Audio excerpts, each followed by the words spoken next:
Well, to no one's surprise, Congress once again has voted to increase defense spending, and this time the magic number is $783 billion. I mean, this is just comical. I don't know how people in Congress can look their constituents in the eye and still purport that, they're representing them adequately, because they're not.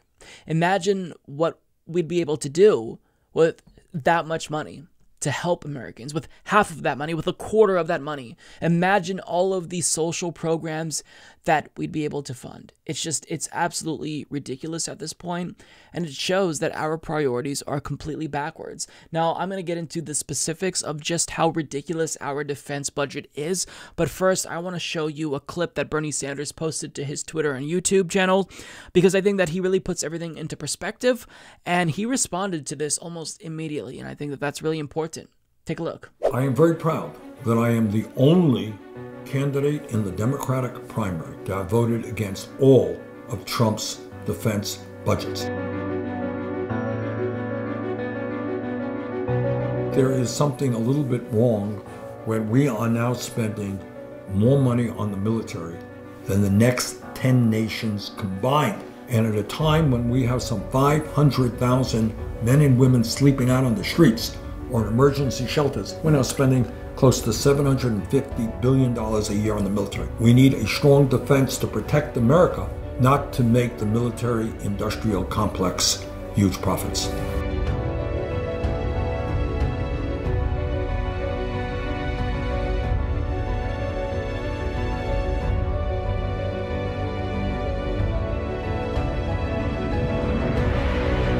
We can have health care for all.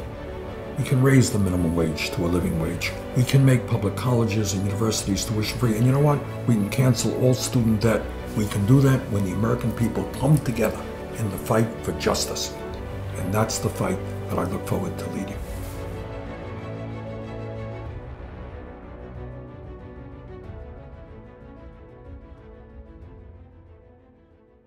That was good, and I really wish that Bernie Sanders would go on the offensive a lot more, because this is something that you should be bragging about. If you are the only person to have voted against all of Trump's budgets who's running for president, I mean, everyone else should be incredibly ashamed, right? Because if you're running against Trump because you don't believe he's fit to serve, if you think he's an unhinged maniac, and you don't want him in charge of the nuclear codes, then why are you giving him more money for the military? Even Elizabeth Warren has voted for some of his military budgets. It's inexcusable.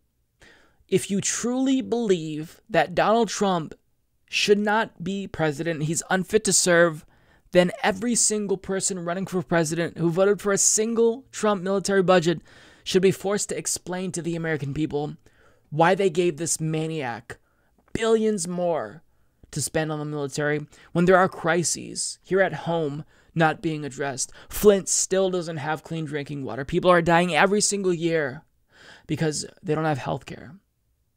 We are drowning in student debt. People are working longer hours for lower wages, and yet we're giving the military-industrial complex even more money.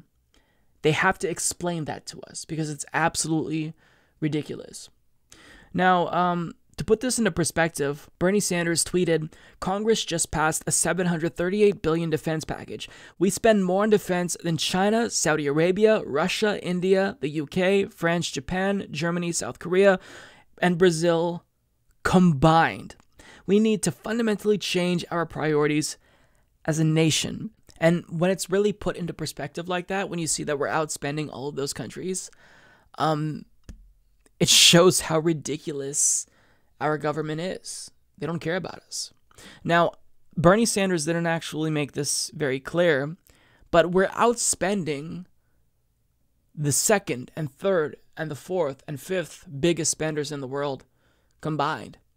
So to show you what this looks like visually, this is a chart from last year, which shows that we did in fact spend more than the next 7 biggest spenders combined, which included China, Russia, Saudi Arabia, India, France, the UK, and Japan. And that was when defense spending was $160 billion less than it is now. Yeah. And if you look at this chart from Andrea Whitty of ConnectTheDotsUSA.com, she maps out spending for the last 65 years. And what you'll see is that there are various spikes throughout history, during the Vietnam War and the Cold War. And since we've been involved in these forever wars, we're just in a permanent state of massive military budgets, larger than the Vietnam War and the Cold War.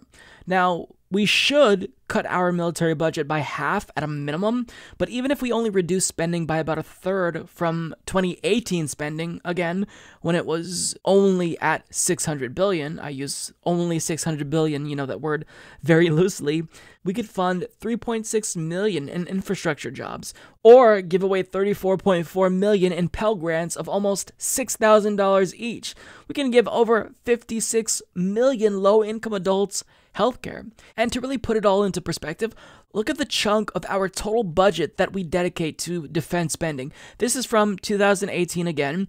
And when you look at discretionary spending, which is what we're able to adjust each year, that accounts for about 30% of our overall budget.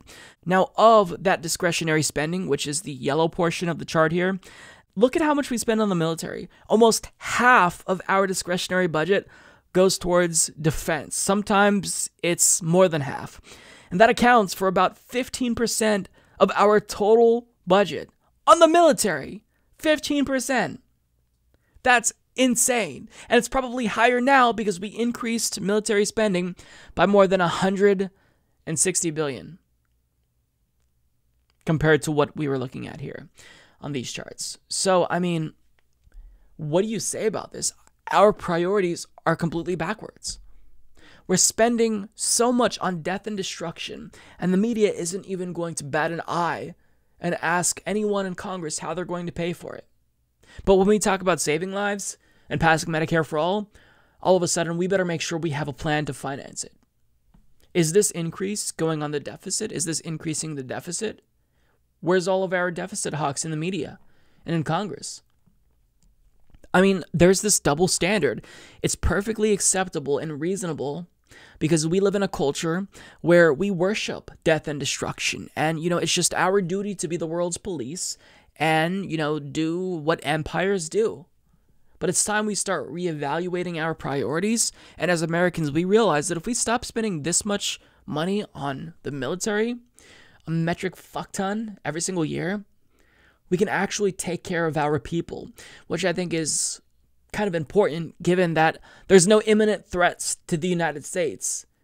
We're the threats around the world. There's no threat to us. No other country would really want to mess with us because they saw what happened to other countries that tried that. So I think it's time we, just reevaluate our priorities and look at this defense budget. We should be talking about cutting it in half. And again, that's at a minimum. I think that if you cut it to, double the next biggest military spender in the world, you're still spending a shit ton of money on the military. So Bernie Sanders is right. We need to reevaluate our priorities. And I really applaud him for being one of the few people to speak out against this insane military budget and to actually call out the military-industrial complex. Mike is the worst progressive on YouTube. Please don't subscribe to him or become a patron. David Dole is so much better. Trust me, folks, he's doing a great job. He really is, okay?